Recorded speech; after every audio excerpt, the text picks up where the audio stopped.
Bonjour à tous et bienvenue dans Immersive, votre toute nouvelle série. Le concept est simple, vous êtes plongé au cœur d'une histoire, contée par mes soins, en complète improvisation et en totale immersion. Allongez-vous, asseyez-vous et profitez de cette histoire que je vous offre.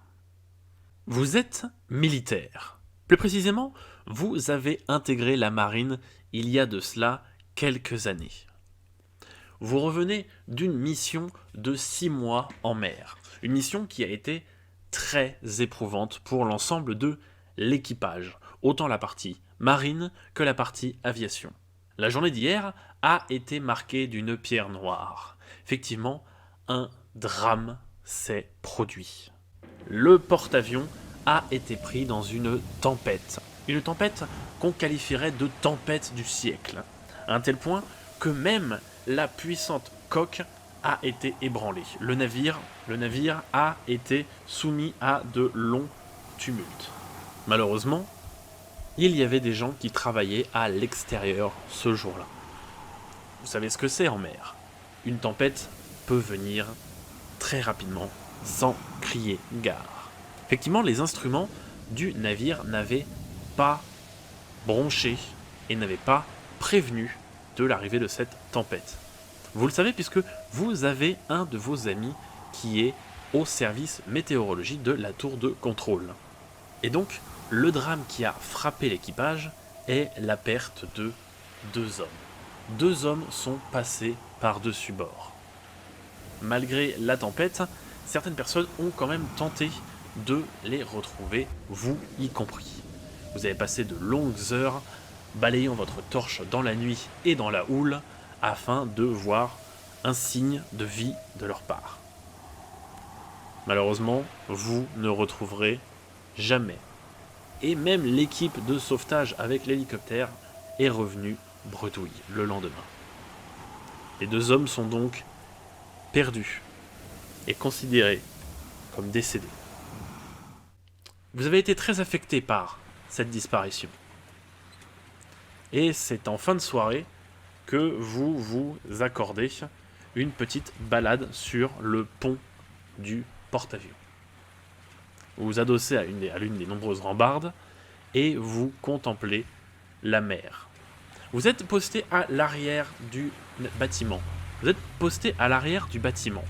Vous contemplez l'horizon et vos yeux sont attirés par une forme relativement étrange dans les remous provoqués par les moteurs du navire. En effet, les 2 gigantesques turbines créaient des remous et de l'écume, et c'est dans cette écume que vous semblez distinguer un visage ? Non, 2 visages.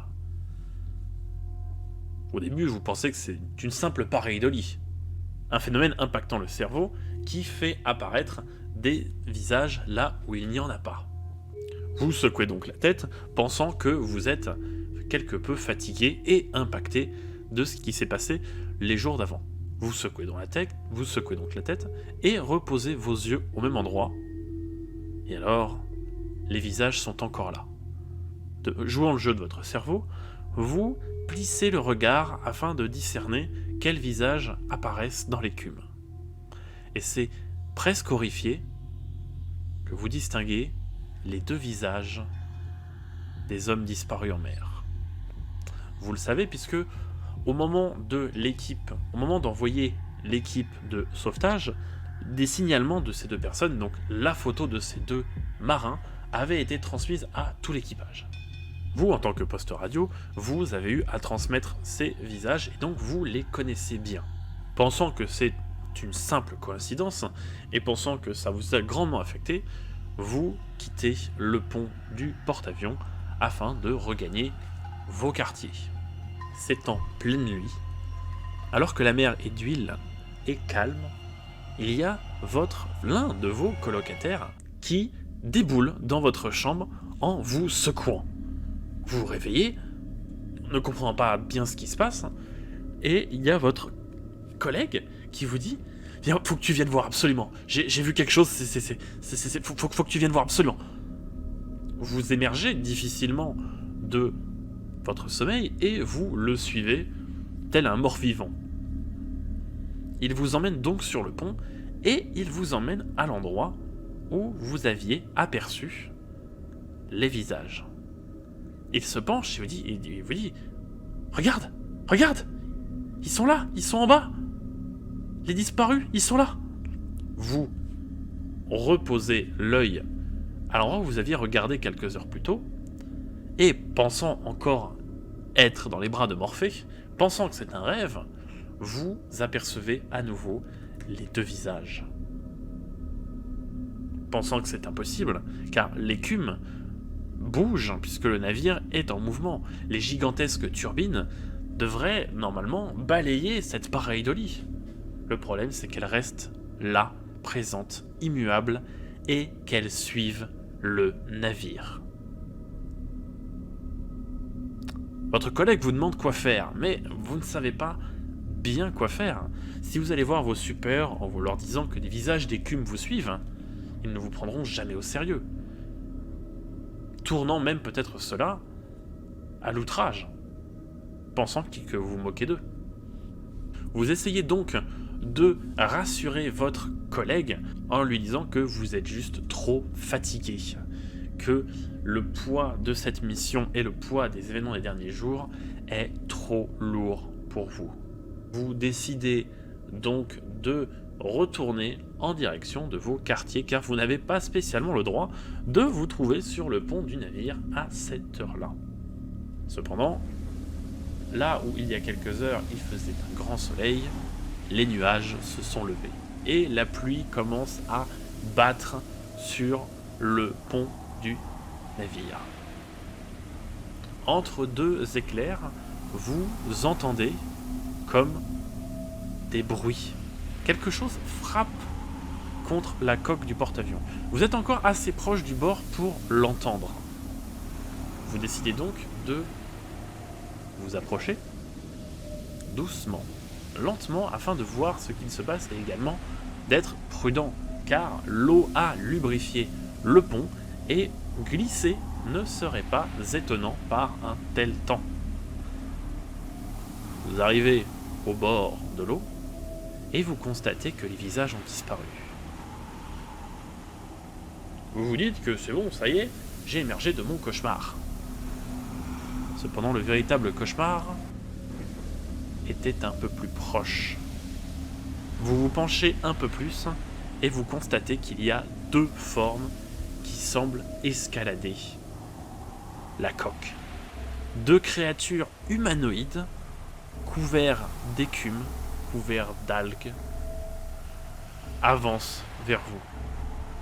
Pris de panique, vous tombez sur les fesses, stupéfait, tandis que votre collègue s'enfuit en courant. L'une des créatures saute par-dessus vous et court à quatre pattes en direction de votre collègue. Il se jette vers lui et l'attrape sa cheville avec les dents. Votre collègue hurle à la mort avant de se taire, juste après avoir entendu sa nuque craquer. La deuxième des créatures s'avance vers vous. Elle dépasse l'horizon de la poupe et vous regarde. Vous contemplez en retour son visage et c'est celui qui était dans l'eau. L'un des deux visages qui était dans l'eau, votre collègue décédé, qui est face à vous. Pendant un bref instant, vous vous regardez et vous finissez par prendre la fuite. Vous courez en direction de la tour de contrôle qui est pour vous l'endroit le plus sécurisé et surtout qui contient de l'armement. Certes léger, mais ce qu'il faudrait pour vous défendre. Vous courez donc à vous en arracher les poumons pendant que les deux créatures derrière vous se hâtent de venir vous trouver. Vous ouvrez la porte et vous la verrouillez. Vous tombez sur certains de vos collègues qui étaient là en train de faire de la maintenance et qui vous demandent ce qu'il se passe, qu'est-ce que vous fichez ici. Vous balbutiez autant que faire se peut et vous leur dites que deux créatures, deux personnes sont après vous et qu'elles ont déjà tué l'un de vos membres. Les deux ne vous croient pas, et l'un d'eux ouvre la porte pour vous dire « Mais regarde, il n'y a rien !» Il n'eut même pas le temps de terminer sa phrase qu'une main vint serrer sa gorge. Vous observez la scène et vous voyez que les yeux de votre collègue sur lequel vous venez de tomber sortent de leurs orbites.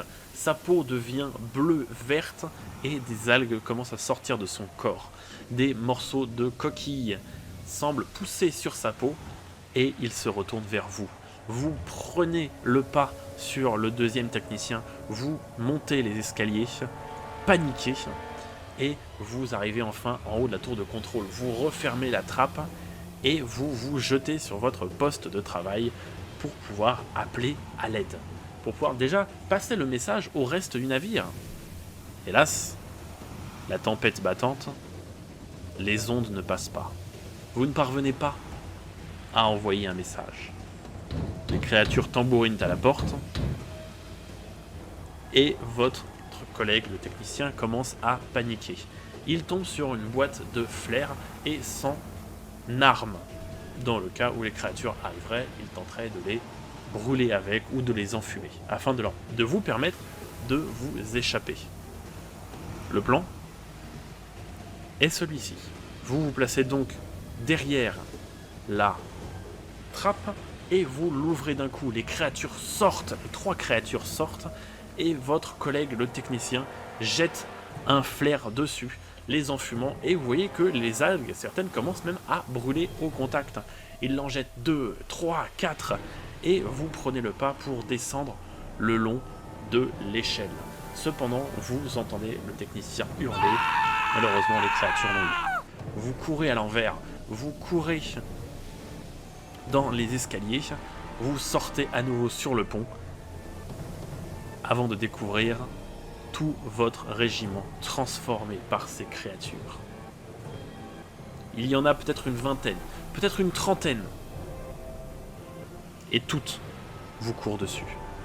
Vous vous jetez littéralement au sol en tentant de vous enfuir, vous vous relevez péniblement et vous courez en direction d'un des canaux de sauvetage. Vous arrivez avant eux, vous vous dépêchez de défaire les cordes. Cependant, elles bloquent. Les cordes bloquent, les créatures se rapprochent de vous. Elles vous fondent dessus. L'une d'elles vous saute dessus, mais avec un habile geste de la main, vous la rejetez à la mer. Paniqué, vous finissez par couper les cordes. Le navire de sauvetage tombe, vous tombez avec, avant de fracasser l'embarcation sur les flots. Votre tête frappe l'un des rebords du navire et vous sombrez dans les pommes. À votre réveil, il fait jour et un hélicoptère vous survole. 2 navires de guerre de l'armée sont autour de vous et le porte-avions a disparu. Vous ne vous remettrez jamais de ce qui s'est passé. Et d'ailleurs, en racontant l'histoire, on vous placera directement dans un asile. Personne ne vous croira jamais. Le navire a disparu, avec lui des milliers d'hommes, et personne ne saura jamais la vérité. À part vous, qui étiez au cœur de cette immersion.